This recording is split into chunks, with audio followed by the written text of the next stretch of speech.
এলে নীলচে মাস আমি সাজাবো ঘাস পা ফেলে আনবে বাহার।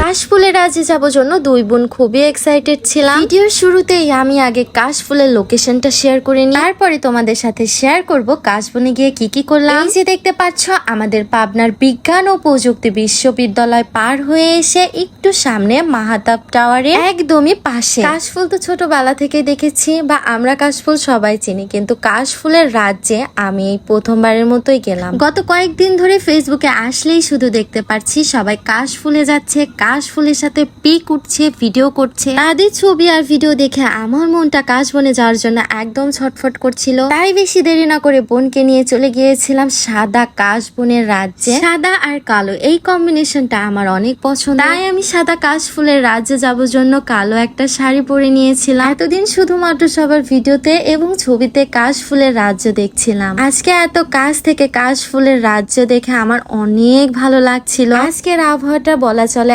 একদমই ঠান্ডা ছিল, আকাশে ছিল হালকা হালকা মেঘ আর বইছিল মৃদু বাতাস, সেটা তো আমার ভিডিওতেই দেখতে পারছেন। আর এই যে এটা হলো আমার ছোট চাস্তু বোন, আমার ছোট মিষ্টি একটা পাখি, তার মুখের হাসিটা আমার অনেক বেশি প্রিয়। আমাদের মধ্যে বোনের সম্পর্কটা পরে, আমাদের সম্পর্কের প্রথমেই আসে বন্ধু কথাটা। আমার বোনেরও মনে হয় না যে আমি তার বড় বোন, আবার আমারও মনে হয় না সে আমার ছোট। আমাদের দুই বোনের মধ্যে রয়েছে অনেক মিল আর ভালোবাসা।